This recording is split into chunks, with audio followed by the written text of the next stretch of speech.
डोहाळ जेवण ओटी भरण विधी म्हटलं की आनंदाला उधाण येतं. गर्भवतीचे लाड पुरवले जातात. पण हे आजपर्यंत आपण महिलांबद्दल ऐकलं होतं. पण हे सर्व घडलं आहे एका गायीबद्दल. होय, तुम्ही बरोबर ऐकलं आहे.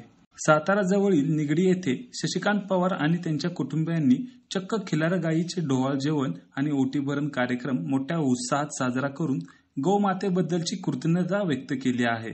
भारतीय संस्कृतीत गौमातेला देवाचे स्थान दिलं आहे. अशा अनुषंगाने आपल्या हातातून गौसेवा व्हावी यामुळे अनेक शेतकरी आपल्या घरातील एक सदस्य समजून गायीचे पालनपोषण करतात. याच अनुषंगाने गौरी या खिलार गायीचे डोहाळ जेवणाचा कार्यक्रम शशिकांत पवार आणि त्यांच्या कुटुंबियांनी केला आहे. चला तर मग या डोहाळ जेवण आणि ओटी भरण कार्यक्रमाबद्दलची अधिकची माहिती घेऊया. नमस्कार, रामकृष्ण हरी. विक्रांत पवार, निगडी, तालुका जिल्हा सातारा. आज आम्ही आमच्या गोठ्यातील गौरी या गाईचं डोहाळ जेवण केलं.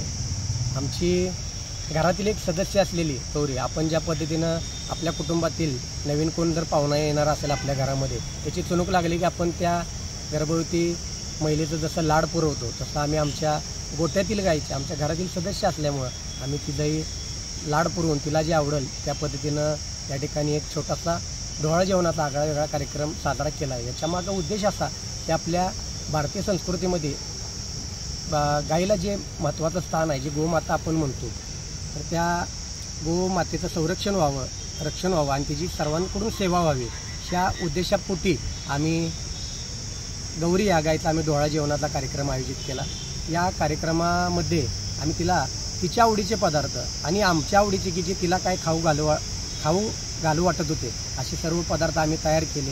मग त्यामध्ये बाजरीची भाकरी असेल, गुलगुले असतील, धपाटे असतील, पुऱ्या असतील, चपाती आणि मग बाकी गोडधोड म्हणाल तर मग मोतीचूरचे लाडू, गऱ्याचे लाडू, करंज्या, सदुरी अशा पदार्थ आम्ही तयार करून तिला खाऊ घातले. इतर फळे पण आणली होती की सफरचंद, काजू असतील, बीट आणलं होतं, गाजर, काकडी इत्यादी पदार्थ आम्ही तिला तयार करून या ठिकाणी आम्ही एक चांगल्या पद्धतीचं तिला खाऊ घालून डोहाळ जेवणाचा कार्यक्रम साजरा केला.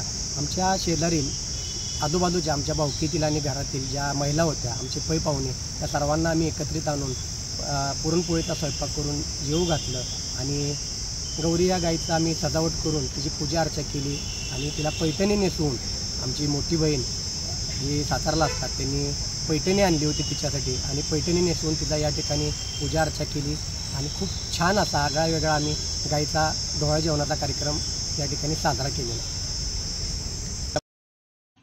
कुटुंबातील एक सदस्य समजून गौरी या गायीचे डोहाळ जेवण आणि ओटी भरण्याचा कार्यक्रम अत्यंत उत्साहात शशिकांत पवार आणि त्यांच्या कुटुंबियांनी पार पाडला आहे. गौरी या खिलार गायीच्या डोहाळ जेवणाची आणि ओटी भरण्याची चर्चा साताऱ्यासह संपूर्ण पंचक्रोशीमध्ये झाल्याचं पाहायला मिळत आहे. यामुळे शशिकांत पवार आणि त्यांच्या कुटुंबियावर कौतुकाचा वर्षाव होताना पाहायला मिळत आहे. न्यूज 18 लोकलसाठी शुभम बोडके, सातारा.